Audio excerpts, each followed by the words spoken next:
In earlier episodes, everyone enjoyed watching the mother destroy the Ark, but they were surely curious about where her power came from. Since her combat ability is so strong and she belongs to the atheist faction, why did the atheists still lose to the esoterics in the counterattack? This episode finally provides an explanation. Because the mother has stronger combat abilities, she usually handles fighting and patrolling. However, recently while searching in the forest, she accidentally discovered a simulation chamber that had detached from the Ark during its destruction. It can play the memory files of androids, and after connecting to it, the mother's past memories replayed like a movie, allowing her to observe everything from a bystander's perspective. These memories were indeed real and clearly remembered by the mother, but what's important is that soon, she will see some memories that she does not remember herself. On this day, as usual, the mother was patrolling in the forest when she suddenly spotted a mysterious figure. It was one of her daughters who had fallen into a bottomless pit years ago and was thought to have died. To her surprise, the daughter appeared like a ghost and eerily beckoned the mother to follow. The mother followed and found that the girl had disappeared, but she had led her to the location of the simulation chamber. Was this a hint for her to connect to it? The mother tried to connect and entered the world of memories again, but everything here was unfamiliar to her. It was the late period of the human civil war, when the world was in ruins. The broadcast warned that Earth was no longer suitable for living, and besides the roaring fighter jets, there were the esoterics necromantic robots, which were devastatingly powerful and cold-blooded, even wanting to kill the atheist children on sight. The mother, deeply immersed in the scenario, instinctively wanted to protect the children, but suddenly a bolt of electricity stunned the necromantic robot, reverting her back to human form. It turned out that an atheist engineer had launched a surprise attack. The mother, looking at the face of the necromantic robot, was shocked to discover that it was herself. But why couldn't she remember this incident at all? Next, the engineer took the mother into the lab for modification. During this process, she woke up and began to denounce the engineer as despicable. It turned out that the engineer had once been a follower of the esoteric order but had later defected to the atheist camp.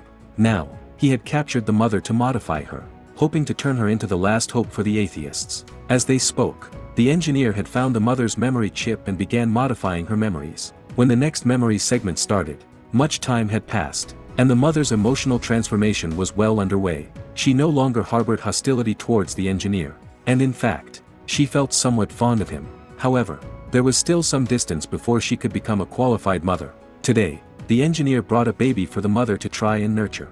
This child would become the future successor of the atheists. The mother joyfully cared for the baby, but unexpectedly, she suddenly turned hostile and killed the baby. Fortunately, the baby was just an android, but the nurturing experiment still failed. The engineer had to rewrite the mother's caregiving program. The mother was somewhat regretful because she enjoyed being with the engineer, but rewriting the program meant she had to go into hibernation again. Unfortunately, the engineer was pressed for time and could not cater to her feelings. When another memory segment began, the air on Earth had deteriorated further, and the engineer's lab was more run down. The mother had passed almost all the tests, and now only the last test remained. After speaking, the engineer returned her eyes to her, which were essentially the switch for her combat mode. With them, the mother regained her superhuman strength. The content of this test was to see if she would kill him after regaining her superhuman strength, as they had once belonged to the same camp. After the mother received her eyes, she looked at him for a long time but did not attack. Instead, she smiled and said he was really more interesting than she had expected. The engineer was overjoyed and cried, feeling more sorrow than happiness, because he truly wished they could continue to be together like this. The real mother, watching this memory, realized for the first time that she and the engineer had once been in love. Next, the engineer led the memory version of the mother to a spacecraft, saying this was the future for her and humanity. The spacecraft was filled with many human embryos, among them another android, Father. The mother's mission was to travel to the Kepler-22b planet with Father and nurture the embryos into atheists. Once the children grew up, they could usher in a new era for humanity, but the mother still didn't understand why the engineer couldn't come with her. It was because the journey was too perilous for a human body. Even if he went, he wouldn't survive. After hearing this, the mother felt both spiritually and physically unwell. The engineer knew she was experiencing what humans call pain and promised to help alleviate it. And his method was to delete the memories of their time together, which made the mother even more upset. Repeatedly begging him not to, the engineer agreed, saying he wouldn't delete the memories but would archive them, so they could potentially be restored in the future. The reason the real mother could see this scene was exactly because of this. The engineer said his farewells with a deep kiss, but by then, the mother had already forgotten this love and embarked on her new journey. Logically, the playback of this memory should have ended here. But it seemed as if the engineer suddenly became self-aware and could perceive the real mother. He turned his head and urged the mother to wake up from the simulation memory because a child at home was in danger. Although the mother didn't understand, she obediently woke up. When she returned home, indeed, she found Tempest attempting suicide. Tempest had been raped and impregnated by people from the esoteric order and had always despised herself and the child in her womb, leading to her extreme actions today. The mother quickly saved her and tried to counsel her. This event itself was just a minor incident, but its real significance lay in demonstrating that the engineer in the simulation chamber could interact with the real mother. Although this was strange, it also delighted the mother. From that day on, during every patrol, the mother would secretly enter the simulation chamber. She tirelessly replayed the segment where the engineer kissed her, sometimes even playing tricks, such as pausing the footage to let the real her receive the kiss. Although the engineer never interacted with her again, she enjoyed it immensely. Influenced by this, her patrol times became increasingly longer. Father didn't know what she was doing outside, just worried that she wouldn't have time to bond with the children. But the mother said there was no other way, as patrolling was something only she could do, and father couldn't fly. Later, while resting in the portable lab, the mother accidentally discovered a crude drawing on the wall. The strokes were immature, but the content was clear. There was a simulation chamber on the ground, and a man and a woman were embracing and kissing next to it, clearly referring to the mother's experience. The mother recognized this style of drawing. It was that of her daughter who had died years ago. But how could she have drawn this after so many years? The mother's first reaction was to think that father had drawn it, knowing what she had done with the engineer and deliberately imitating her daughter to mock her. But father didn't know what the mother was talking about and just felt full of doubts and even a bit angry. Judging by his reaction, it certainly wasn't him who drew it. This made the mother even more puzzled. If not father, then who could it be? Could it really be her deceased daughter? She suddenly remembered that it was the ghost of her daughter who had led her to the simulation chamber.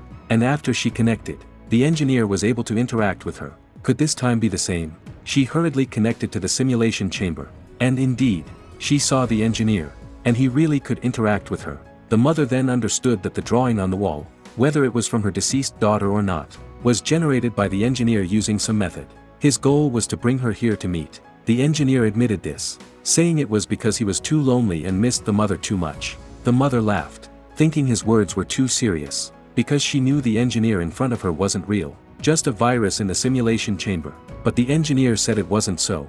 Next, he talked with the mother about many life topics, such as the mother believing her greatest mission was to raise her children healthily. But the engineer thought this was meaningless, as these descendants would just continue to destroy themselves and eventually be forgotten by time. In contrast, the mother herself was eternal, like the universe, vast and pure. As they talked passionately, they couldn't help but become intimate. And surprisingly, this intimacy actually resulted in the mother becoming pregnant, and her goal from then on was to give birth to this child. Viewers must have noticed that the later engineer was completely different from the earlier one. Initially, he firmly believed that the children would foster a beautiful future, but later he thought that raising children was meaningless, showing that the later engineer was not the real him. I suspect the later engineer was fake, possibly a conspiracy by the God Soul, aimed at deceiving the mother into conceiving this child and raising him. I know many of you have already watched the entire series, and I believe you were deeply shocked when you saw the true face of this child.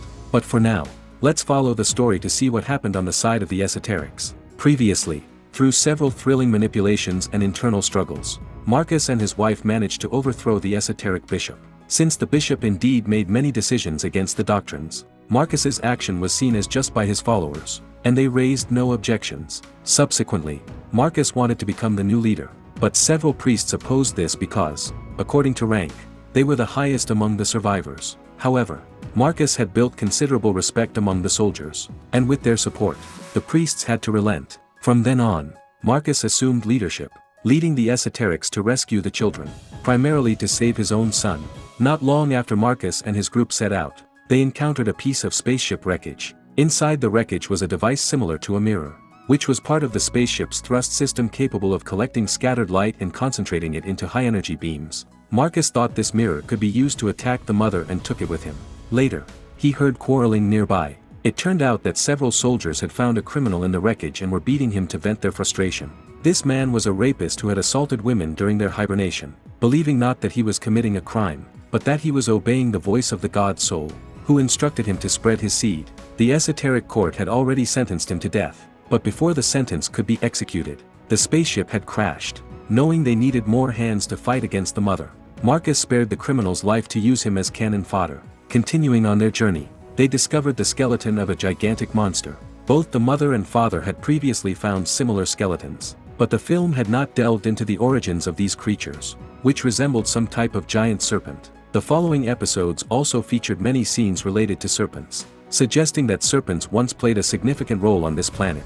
However, by the end of the first season, that was all the information available. Returning to the main topic, after investigating the giant serpent skeleton, Marcus found that the area was not only a pile of remains but had been converted into a dwelling by someone. He sent the criminal to scout ahead, but the criminal accidentally triggered a mechanism. Although the criminal was unharmed, the soldier following him was blinded in one eye. After investigating other traps and proceeding further, they found several mysterious metal cards, intricately made and clearly created by some intelligent beings. While everyone was puzzled, a nimble masked figure suddenly descended from above, snatched the cards, and swiftly left. Both the masked figure and the cards remained unsolved mysteries of the series. Based on the later episodes, it was vaguely suggested that the planet originally had a human civilization that devolved into these masked figures, who further degenerated into the monsters previously seen, and the cards were likely a means for them to store information.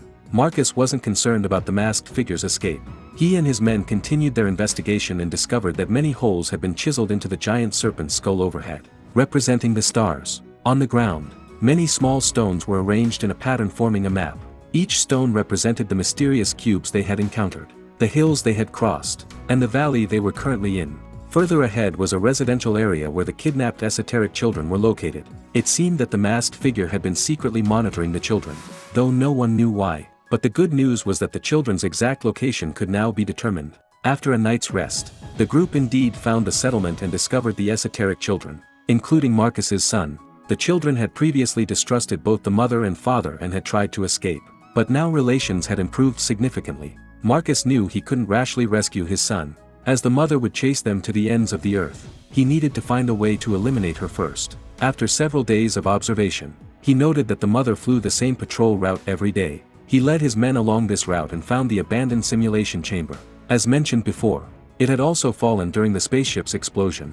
When the mother connected to it, she could play her memory files, immersing herself in memories, some of which she had forgotten but could still be played back. Moreover, sometimes, for reasons unknown, she could even interact with characters in her memories. Later, when she occasionally discovered that she had fallen in love with the engineer who created her, she became even more obsessed with reliving this memory. From then on, she entered the simulation chamber several times a day like an internet-addicted teenager. Marcus saw this as a good opportunity to eliminate the mother. He deliberately ambushed around the simulation chamber. Once the mother was immersed in her memory world and oblivious to reality, he planned to plant a bomb on the simulation chamber and ordered the criminal to attack with the mirror. Initially absorbed in the memory world, the mother was jolted awake by the high-energy beam reflected by the mirror and emitted a piercing scream. Marcus hurriedly ordered the bomb detonated, but no matter how much his men pressed, it wouldn't work, and instead, the bomb switch blew up. At this moment, the mother erupted with immense power. The criminal's mirror shattered to bits, and the ground's mud and rocks were lifted, leaving the soldiers who were hiding behind the rocks nowhere to conceal themselves, forcing them to flee in panic. The mother didn't intend to go on a killing spree. She was just worried that the children at home might be in danger, so she immediately flew towards the residential area. On the other hand, Marcus's wife led the other half of the soldiers to surround the residential area. According to the original plan, she was to attack and kill the father after Marcus had killed the mother, then rescue the children. But as she waited in vain for the signal, she grew impatient and charged into the residential area. The soldiers, not daring to delay, followed her in. Father, realizing the enemy was approaching, sent most of the children into the spacecraft for protection, except Marcus's son, who ran off somewhere. Father returned to look for him, using the household's mechanisms and traps to kill many soldiers and collect their weapons. He then used his familiarity with the terrain to hide on the barn's roof, killing even more soldiers who had no idea where he was hiding. However, among the many esoteric children, there was a boy named Hunter. Although most of the children had developed feelings for both parents, he remained loyal to the esoterics. He used the spacecraft's broadcast to reveal Father's coordinates. Father was shocked, and the soldiers used this information to find Father and shoot him down. Just as they were preparing to execute Father, the mother finally returned. She instantly killed one of the soldiers, scared away another, and Father was rescued. During this battle, Marcus's wife still managed to sneak into the residential area and rescue their son. After the family of three reunited, The wife was overjoyed, but Marcus assigned his son a dangerous task, hoping he would help eliminate the mother. The son, though frightened, also wanted to help his parents and agreed. That night, Marcus's son returned home, claiming that he had hidden away because he was scared by the gunfire. Others didn't pay much attention to him since the children were accusing Hunter of betraying father. While the mother was busy treating father's wounds, taking advantage of the distraction, Marcus's son cut the pouch from the mother's neck and ran outside. The pouch contained the mother's eyes, which were necessary for her to enter combat mode, providing the only security for the entire family. The mother hurried after him, but it was all a trap set by Marcus, who was hiding in the shadows. He struck the mother with an axe and was about to kill her when a mysterious voice suddenly appeared in Marcus's mind, commanding him to stop. Initially, Marcus didn't understand and still intended to proceed, but the voice repeatedly ordered him to spare the mother. Who the voice belonged to and whether the mother could remain unharmed. Please look forward to the next episode.